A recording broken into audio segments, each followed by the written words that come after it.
Ladies and gentlemen, welcome in once again to the Duval Dive. Of course, I am Kyle Nass, a student of the game. You can find me on Fans First Sports Network as always. But what you're going to find a lot this week is talk about your future GM, Duval Devout. That's right. At this point, things are narrowing down. Friday, allegedly, is a rumored hiring time. Possibly, maybe, if you believe the scuttlebutt. And there's a lot of conversation about who the favorites are, what's going on, and all the other people in the room checking things out. Angelo in the room early. Duval. What's up, Angelo? Good to see you, man. Listen, by the way, it's still weird as a 49er fan to have to be versed on doing a Duval, but there's two things, folks. A, I live in Florida. I better have it right. B, I have also suffered through a Trent bulky regime and gone on to see my team do well. So that's a whole other conversation and a thing, hopefully, that the Duval Devout will have in common with me amongst the faithful. But the card-carrying member of the Duval Devout that I like to bring aboard, who's the best, among the best professionals I know covering the sport, period, point blank, end of story. Big Cat Country Zone, my personal champion, Travis D. Holmes. What's going on, my man? Hey man, living the dream, doing well, like we do these days. Hopefully, fingers crossed, as you already mentioned, we might get some news in these coming days. Hey, listen, the healing can begin already. We know this much. I made my bulky joke for today, but I'll make Trent jokes in bulky. So, yeah, but let's get into it. I know we're going to talk GM, and I know everybody's going to be like, but Kyle, what's the big deal about a GM? All he does is make the personnel. Isn't the quarterback handling all that? Well, very funny you should ask that question. The GM role in and of itself is even over and above Trevor Lawrence, even according to his own words. Check this clip out. Trevor, what are you building? Because there's not a GM. The combine's next week. Are you going to Indy?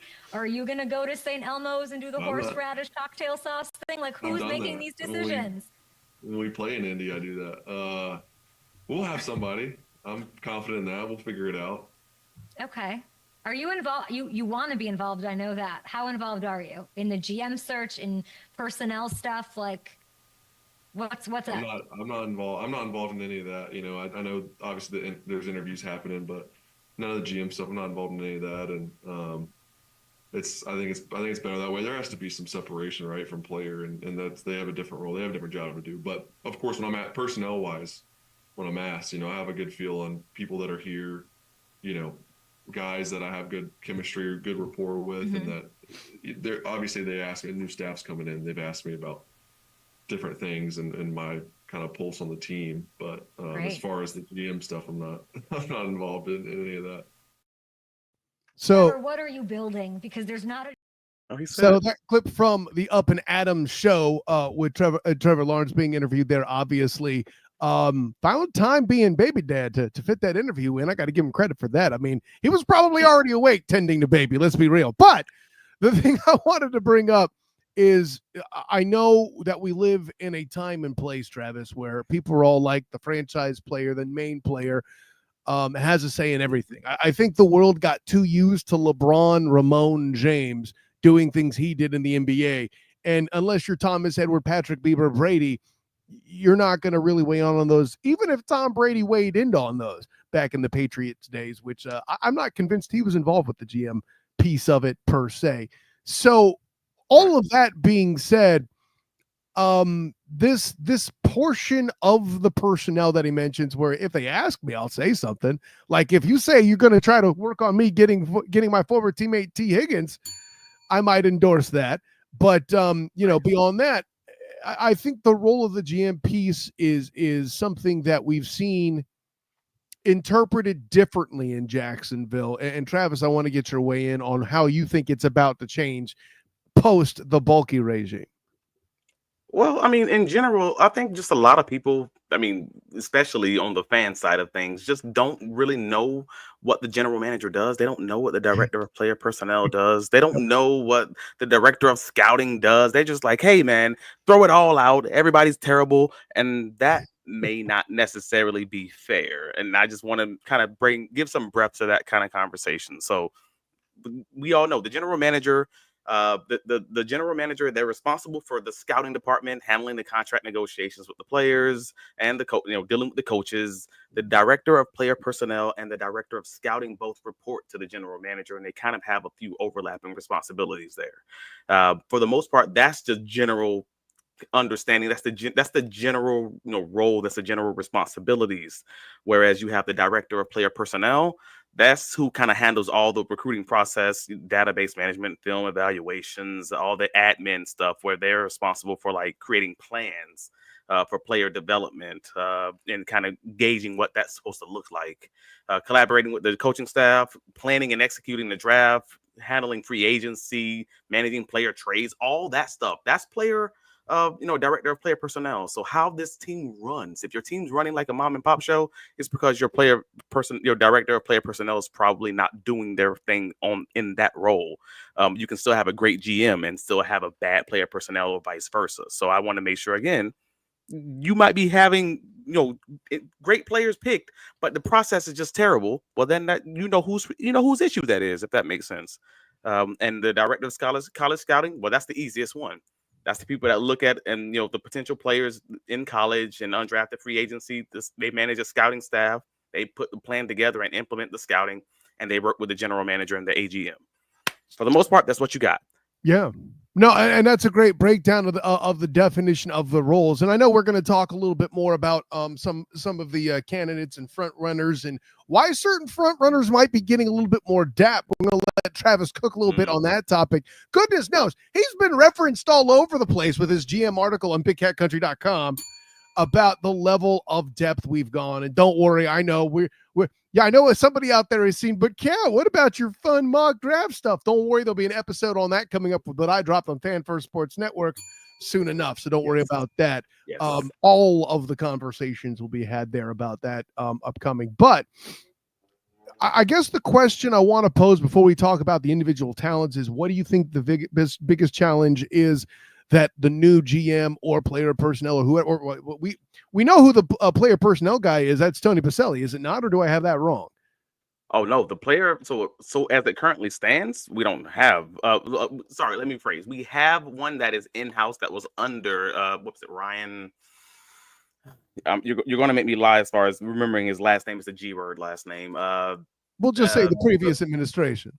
Yeah, they're under the previous administration, which may be the current administration, depending on how this thing works out with Ethan Waugh.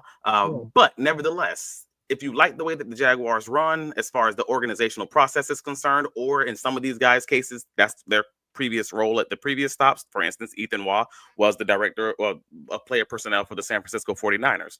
If you liked how that organization ran, then you're saying you like the job that he did, if that makes sense. Or John Eric Sullivan for the Green Bay Packers. He's the vice president of player personnel. If you like the way that they do things, if you like the organization, the route, the way they put together drafts and build through that process, then you're saying you like the role that he played. You're liking what he did. So I want to make sure I give those guys their flowers on the job that they actually are doing, and not giving them either smoke or demerits because of something that's someone else's job that just falls under their roles, if that makes sense. I know it does. And so with that in mind, what would you say is the biggest challenge, whoever the next GM is, the next administration will have to face? The biggest challenge is, first of all, it's going to be getting in the door. Let's just start there. All right. Yeah. The biggest challenge for all of these guys is who's going to be comfortable with the process. Like, we've already had that conversation as far as not every GM is going to be happy about having to share their power with the organizational structure that is essentially a three-headed monster between Liam Cohen and Tony Vaselli, and then the general manager, all kind of going up to the owner, Shad Khan. Not everyone wants that process or that hierarchy. Some people are old school, like the whole I'm the general manager, I'm in charge, or I'm the general manager and I'm only reporting up to the EVP or something along those lines. That's not necessarily everyone. So on the off chance that is something that maybe an Ian Cunningham is looking for, the Jacksonville might not be the spot for him. It's not like he's not said no to an NFL franchise already two seasons ago. So there is some potential there. But if you get in the door, it's going to be a conglomerate of a collaborative effect overall. You're going to have to be able to work with everyone and kind of work well together. Ethan Waugh has been able to show that he's able to do that. And that interviewing on the job is something that is important that we kind of want to make sure we spread light to. But a lot of these guys probably can do that if they're willing to take the job. So those are the first two things. And after that, you're off to the races with the combine, the draft stuff, because you're playing catch up because you're already 2 to 3 weeks behind. Mm-hmm. Yeah, well, and we mentioned that too. We said throughout the season, one of the reasons perhaps that the Jags should consider making the firing over the bye week, if not sooner. I think we were talking about it on or around London even, that this way that acclimation process would be accounted for, albeit during the season where you won only 4 games anyway, but I think there's a lot to be said, and we touched on the individual, how you say, different nature of the front office in Jackson. The first person to hire is also the first person to hire scouts. They're the first person to be able to hire downstream and all those other places. So you're literally getting your pick where other people might not be hired for 3 weeks, 4 weeks, and coaches might just be like, hey man, I want to wait out for you, but I don't have the time to wait till Jacksonville does their interviews 4 weeks from now to figure out whether or not you're going to get the job. When I have a job offer in my lap right now, I'm probably going to take it. So you are going to, in some ways, miss out on the best scouts. And because of that, you may be stuck with the scouting staff you have right now, which may not be a bad thing. But I want to be clear. I'm not downing those guys. They do a great job. But you're a new general manager coming into a situation where you're probably going to have to flip the the scouting staff and some of those roles within the front office after the draft, more likely than not, because you simply might not have the time to get that done in the peak. This is their Super Bowl in peak scouting season. Like, this is it. Or to your point, maybe you won't. Maybe the scouts have been doing a great job, and by the time they got on Trent Baalke's desk, he was like, well, that guy doesn't have big hands. I don't really care. So that's something let's get into that. Yeah, that's a good example of why, the scouts may remain. Maybe they've done a good job and the decision at the top was a problem. If they're still bringing in a good pool to choose from, there's plenty to be said for that. And what I've seen a lot of that I think is interesting, Travis, in the debating for the GM, how you say, race. Yeah, I think it's weird. The GM campaign, so to speak, for this hiring. Folks are treating some of these GM candidates with kid gloves, and they're treating other candidates like they're the devil incarnate. And we got to talk about it, man. It's not even that, but I will definitely touch on that. I like that you're teasing it. This is good. But I feel like, hey, this draft happened. He found this player. It's tough. That's like giving Brock Purdy credit for the 49ers' success when you see what happens when all the pieces go away and Trent Williams gets hurt and stuff. Right. But I want to get this comment real quick here. Timmy Devil 999 asks, would they really fire all the scouts? Can't we just tell the scouts to change their way of thinking? It's possible. I'm going to take a crack at this and then see what you have to say about it. But that's possible to do. But I'll put it this way. I'll reference Moneyball as kind of hyperbole here, but they're similar smaller market teams. Granted, the MLB doesn't have a salary cap the same way the NFL does, but anyways. So with all that being said, there's an element to once a guy is doing something for a certain period of time, how much can that scout change? I think that statement is a case-by-case evaluation, obviously, but generally speaking, that's something to consider. Now, I'm not necessarily a fan of flipping the staff over. Like I said, we don't necessarily know from where you and I sit if the problems begin there or happened higher up because a guy didn't have big enough hands. I mean, I keep saying that as a joke, but there were tangible facts. Yeah, I mean, Baalke's philosophy was tangibles. If it was tangibles and just data you needed that can prove things out, we wouldn't need scouts, Travis. We would just look up a bunch of stats. Right. So there's something to be said for that. But good question, Timmy. What do you think? But I'm in agreement. You don't have to fire all the staff and all the scouts, and that's not Shad's way, anyways. We kind of already know that, and he's indicated that and said it outright in his opening interview before firing Trent Baalke, I should say. That's his exit interview.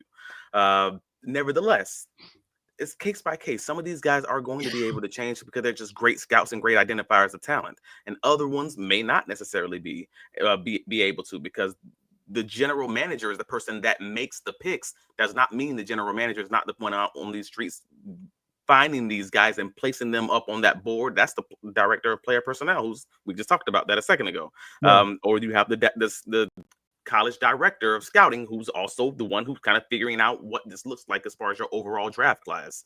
And that, because it's the collaborative effect over there, you're not having to replace the whole scouting department. There may be some guys who just may be stuck in their ways that you're not able to, or you may have your guys that from your old organization that you may be interested in bringing in. But no, you don't have to replace all those guys at all.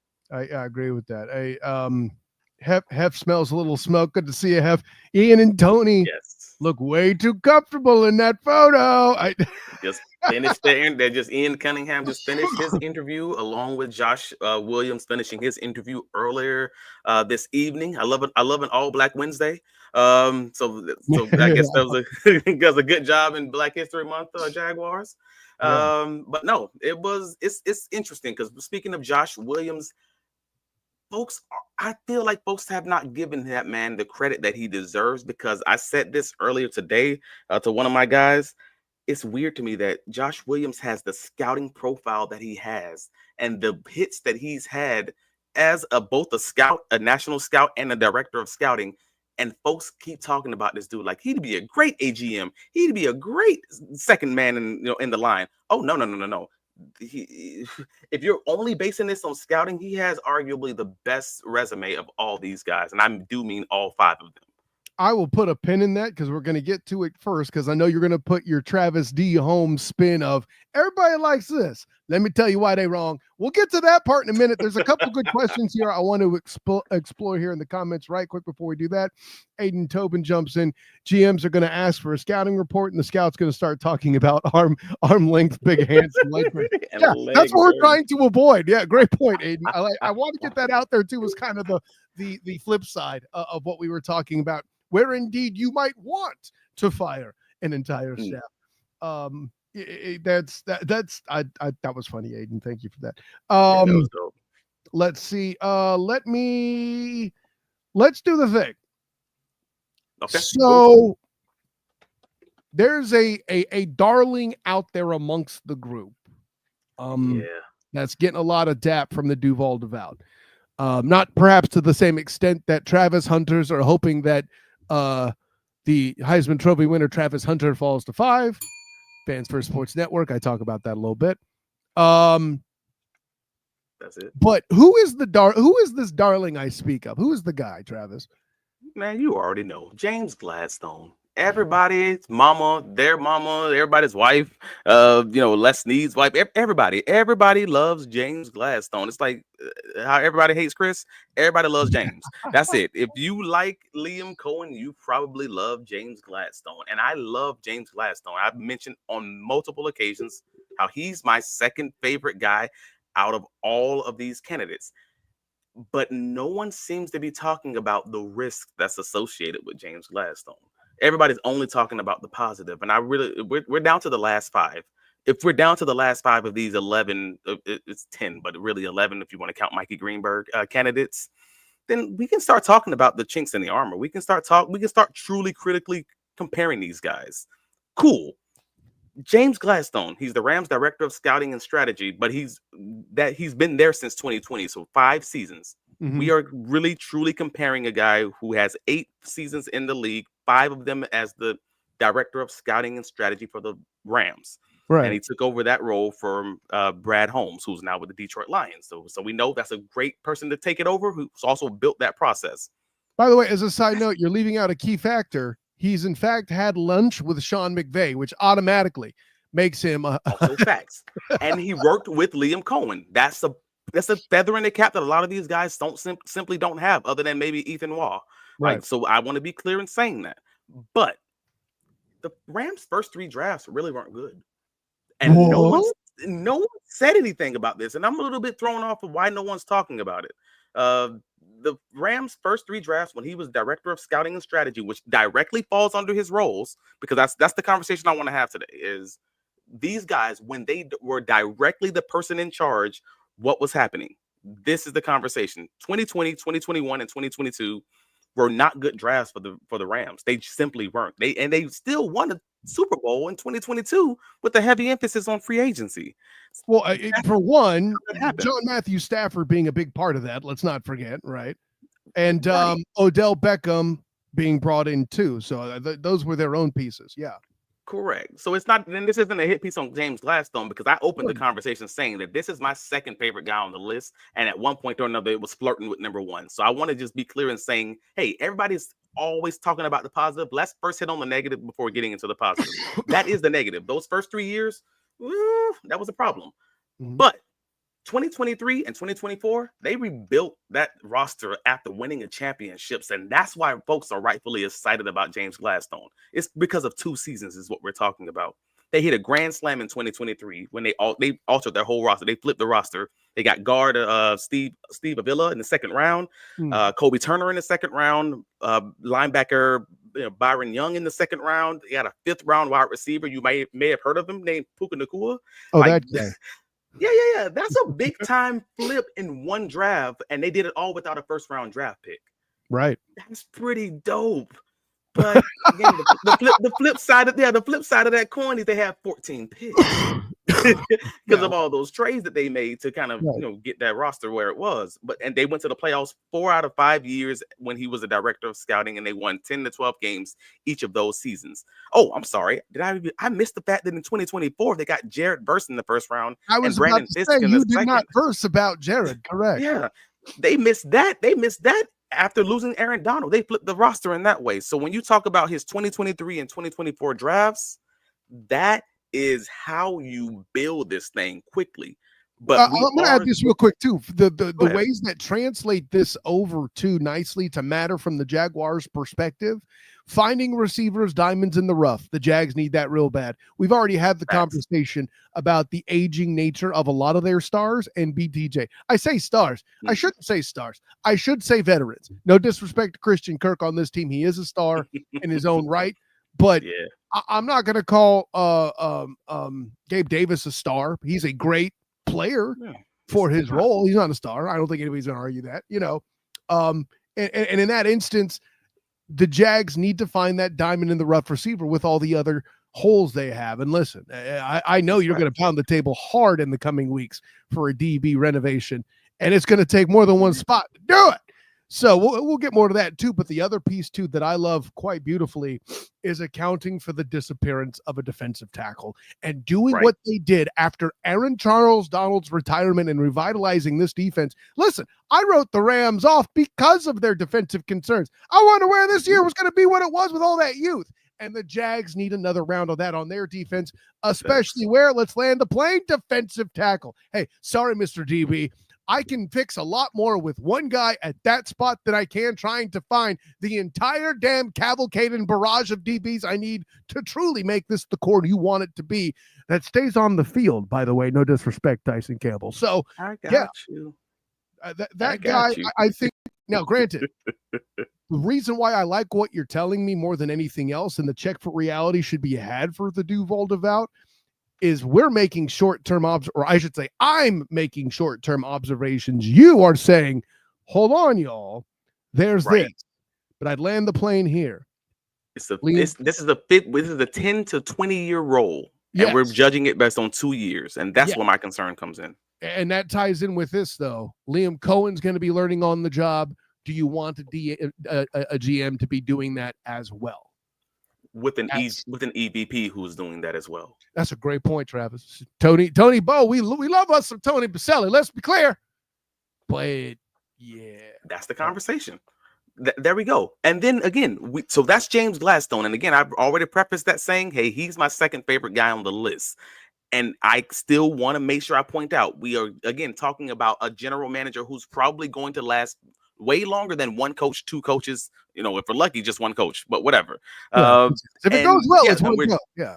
And we're judging that on 2 good years. But as I said to you, Kyle, before this podcast started, if we're only judging 2-year time frames for all these general manager candidates, a lot of these guys are James Gladstone. And I want to be clear in saying that. Like John Eric Sullivan has absolutely had multiple 2-year stints where he's gotten a boatload of great picks in a row, like bam, bam, bam, bam, bam.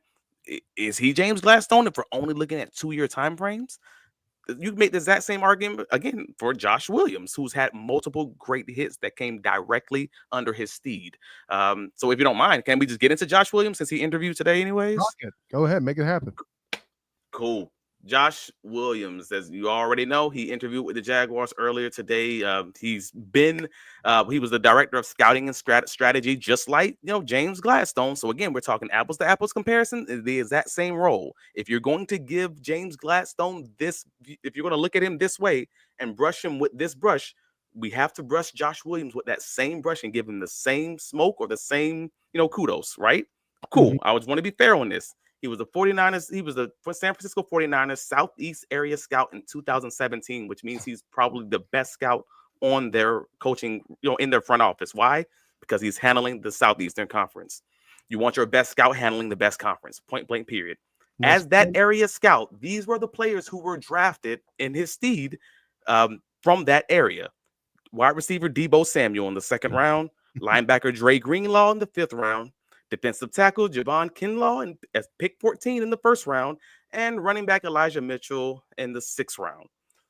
That's just as his being an area scout. So you can argue that hey, he's not the GM, but if he's an area scout and these guys come from that area, you gotta say, all right, these more likely than not came through his direction, if that makes sense. Right. Cool. I just want to make sure we're all in agreement. As a national scout in 2022, yeah. He's the national scout. That means they got Brock Purdy in the 7th round. I'm going to push back on Brock Purdy on one thing. First of all, they didn't just get him in the 7th round. He was Mr. Irrelevant. Okay. Facts. All right. Brock Purdy was not Brock Purdy was not an NFL starting quarterback when I saw him twice. Cool. I really wish I could have seen. Here's what I will say though. Is he did well enough in the Orlando bowl games that he played in, which I believe was I'm probably going to botch this, the Cheez-It and the Camping World Bowls. Yeah, the name doesn't matter. It's fine.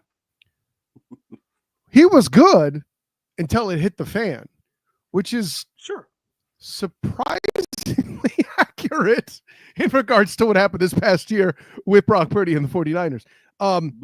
But your goal is not to see who they are, it's to see who they're going to be in your system. You have to know what you're looking for and know your identity. So that's your goal as a scout, even as a director of scouting. Which you ended up needing so very bad. I'm with you on that part.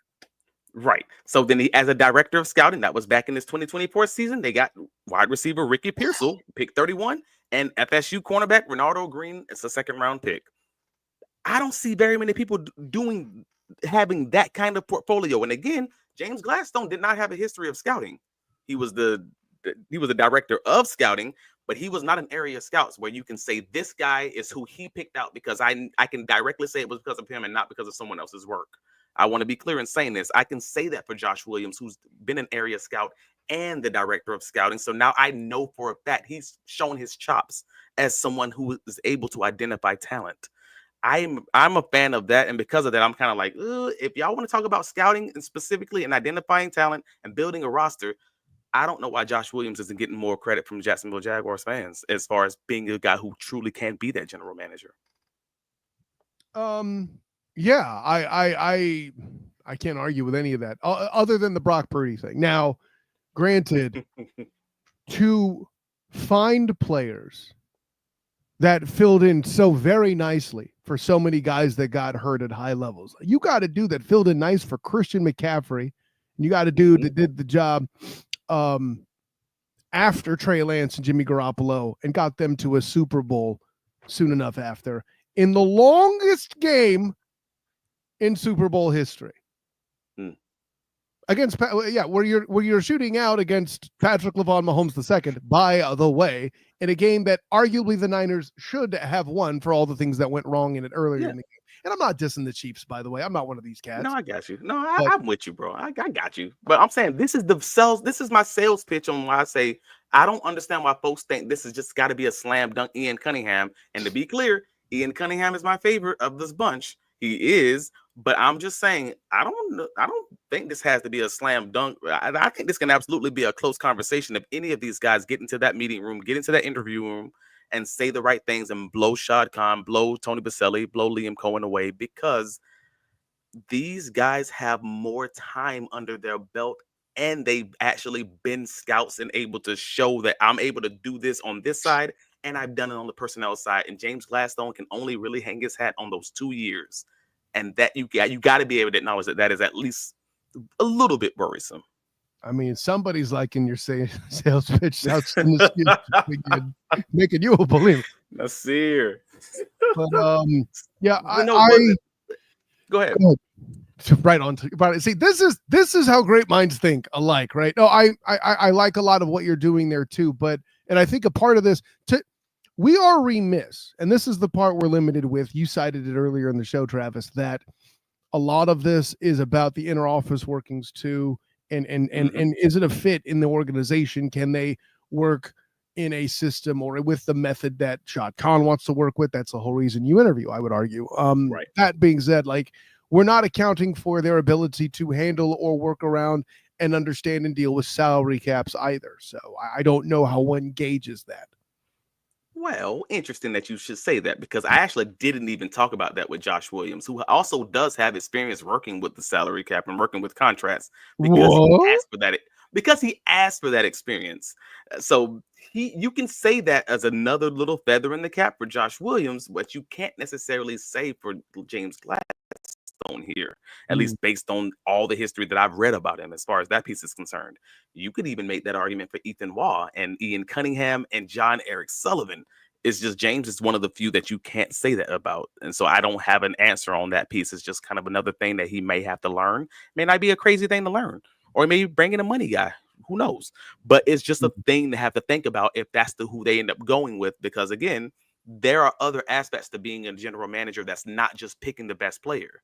That's your director of scouting and strategy, or your director of college scouting. Well, and it's not even about picking players, to your point. What about retaining in your player for your guys in the building? Or even more controversial and difficult, I would argue, something we've seen alter entire franchises, looking at you, Pittsburgh Steelers, exit strategies for players. Bingo, planning that out. The way they botched Ben Roethlisberger is crippling this group right now. You see that, Right. And you can pick the right players and just not have a great exit strategy and still get yourself in trouble later down the line. So that's fair. You have to have a good plan that's evaluated out and actually put through. The process has to be going through, no different than the draft, no different than free agency. But also, we've knocked out those first two. We've knocked out James Gladstone. We've knocked out Josh Williams. You want to do Ian Cunningham? You want to do Ethan Waugh? You want to do John Eric Sullivan? You asking me questions? You the expert. Rock and roll this beast, bro. All right. Ethan Waugh, everyone's favorite assistant general manager or interim general manager in Jacksonville. Y'all be giving that man all the smoke, and I don't think it's deserved. I don't. And you've heard me say that online, and it's not because of stuff that I'm hearing from people. It's because I'm looking at this man's resume, and I'm looking at the things that I know he's done, and I'm just like, yo, y'all giving that man smoke because of who hired him. Now, so for those of you who don't know, I used to manage an insurance company. I was the national manager of a major Fortune 500 insurance company, and I was hired at that job by a manager who worked with me at a previous organization. They knew I was good at my job. They called me over and said, hey, man, I need you to run this. I know you're going to do it right, blah, blah, blah, blah, blah. And come on over and do it. And 3 years later, I quit that job because our identities, our thought processes, our everything didn't line up. But they still brought me in and they gave me that promotion to get to that role. I tell you that story to say, I understand how Ethan Waugh may feel. Like, the man was brought in.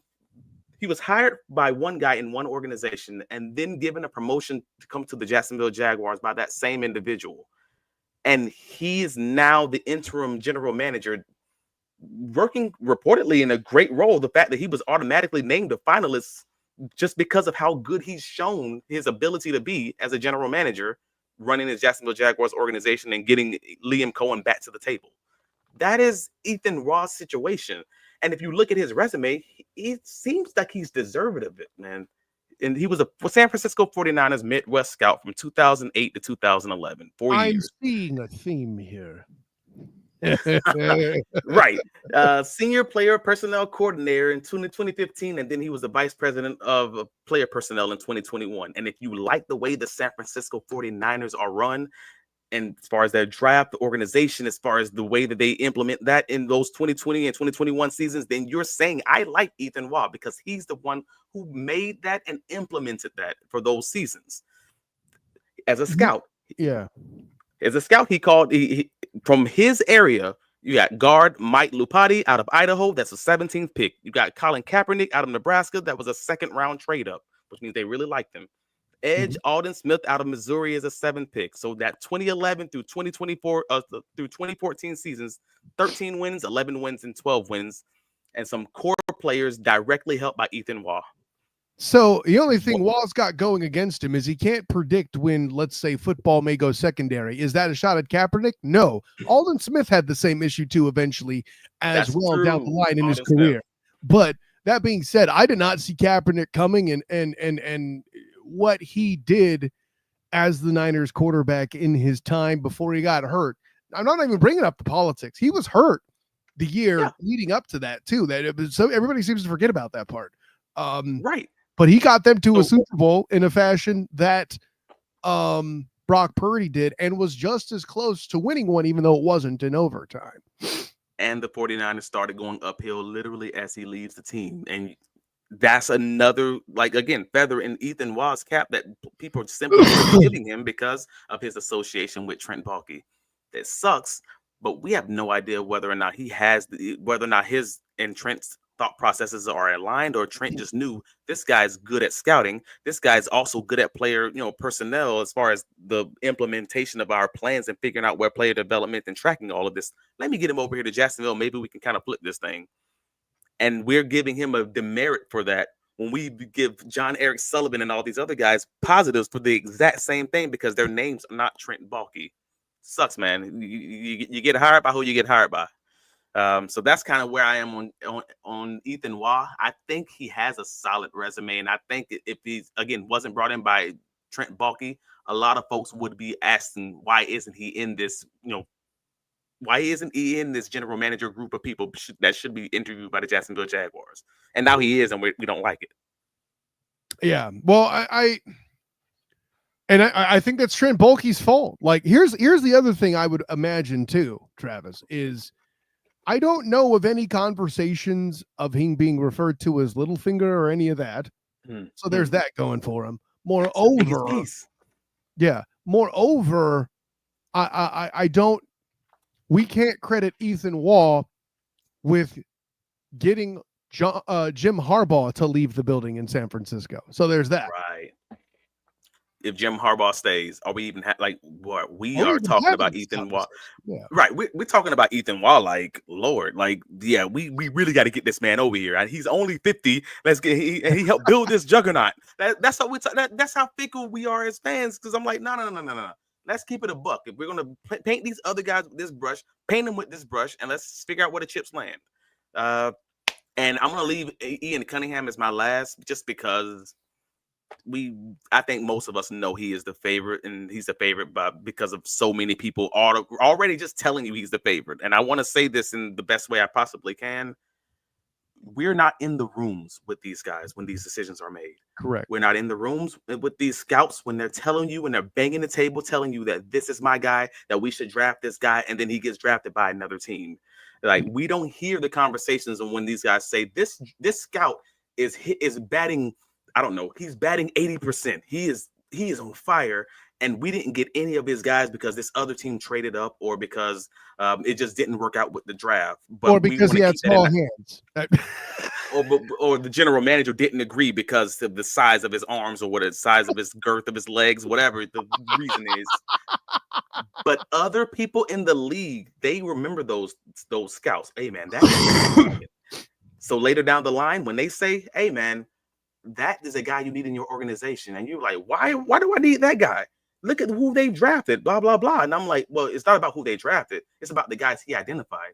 And I might not be in the room, but if these NFL people keep telling me consistently that he is that dude, I'm going to believe them that he might be that dude. And they just might not have drafted the people that he wanted because they have a bad general manager. That's absolutely a possibility. So that's a big reason why Ian Cunningham is already on my board. I've seen the effects of who he's drafted.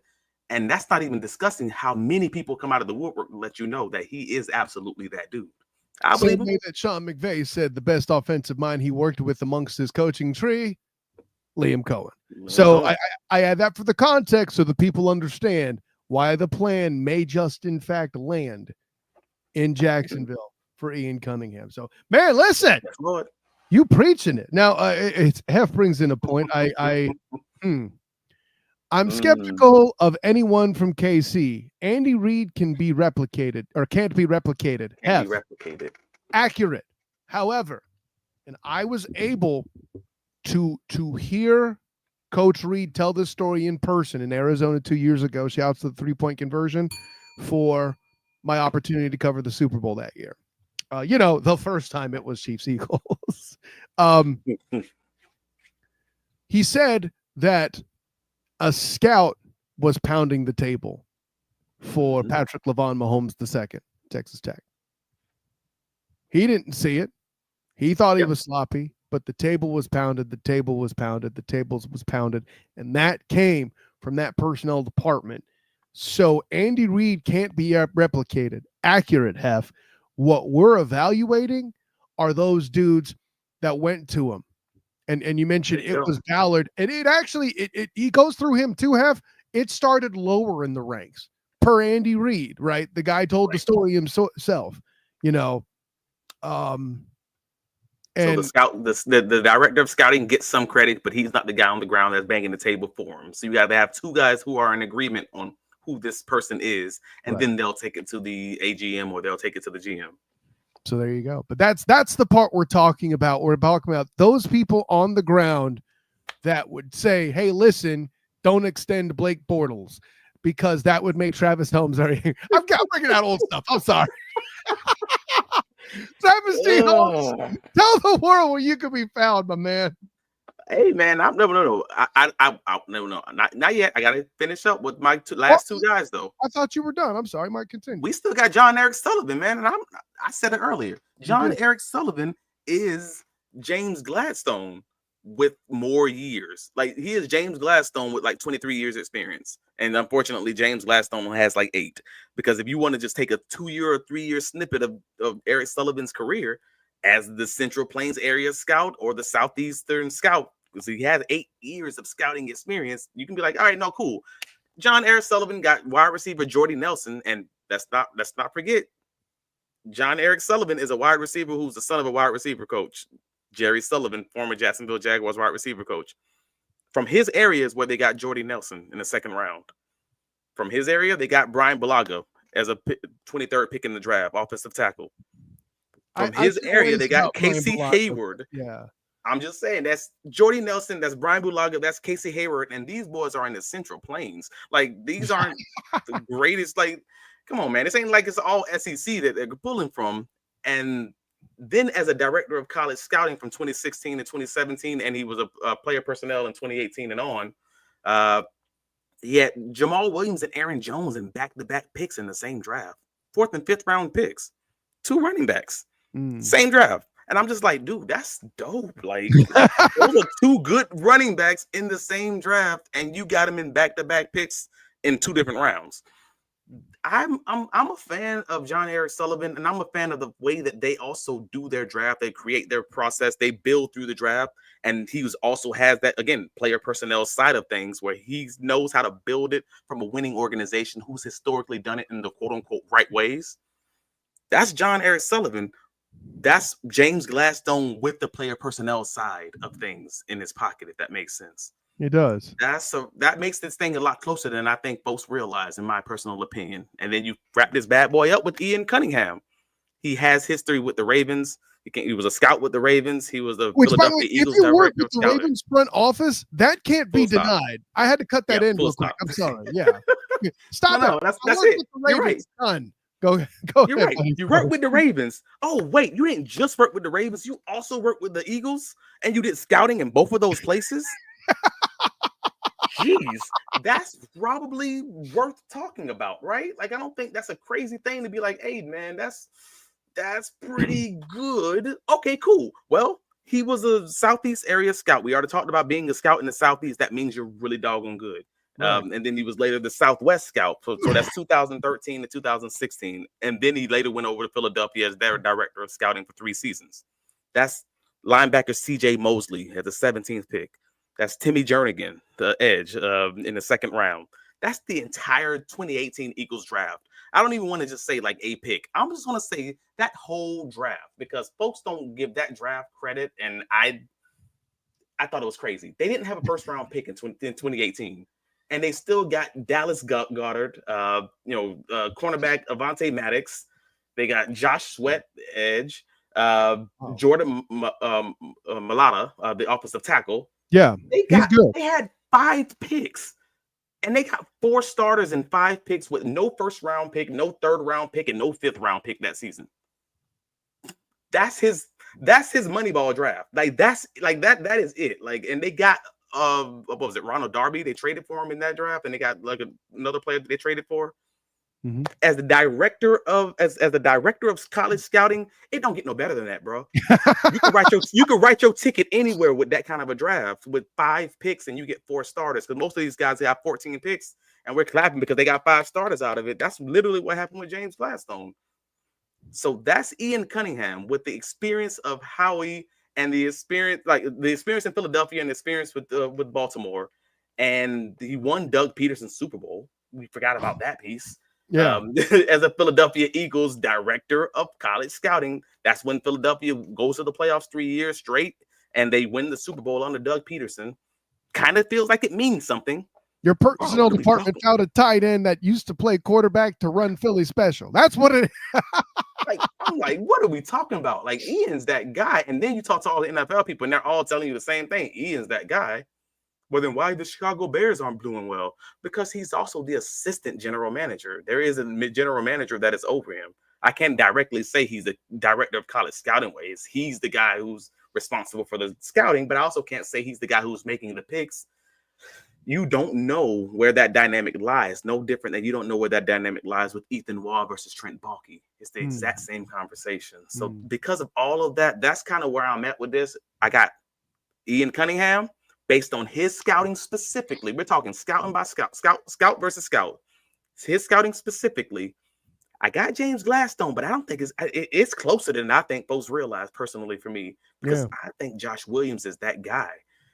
And John Eric Sullivan ain't far behind him either. And Ethan Waugh, I mean, the chips can fall where they lie. But at the end of all of this, you've heard the names. You can try to look these drafts up, like, again, the 2018 Philadelphia Eagles draft. And I want you guys to come to your own conclusions. But these guys are closer than folks realize. And if we land with fill in the blank name, if it's Josh Williams, if it's Ethan Waugh even, I want you to come back to this and listen to this conversation and be like, well, you know what? I actually don't feel bad about it now, because I think these guys actually can do it because they've done it.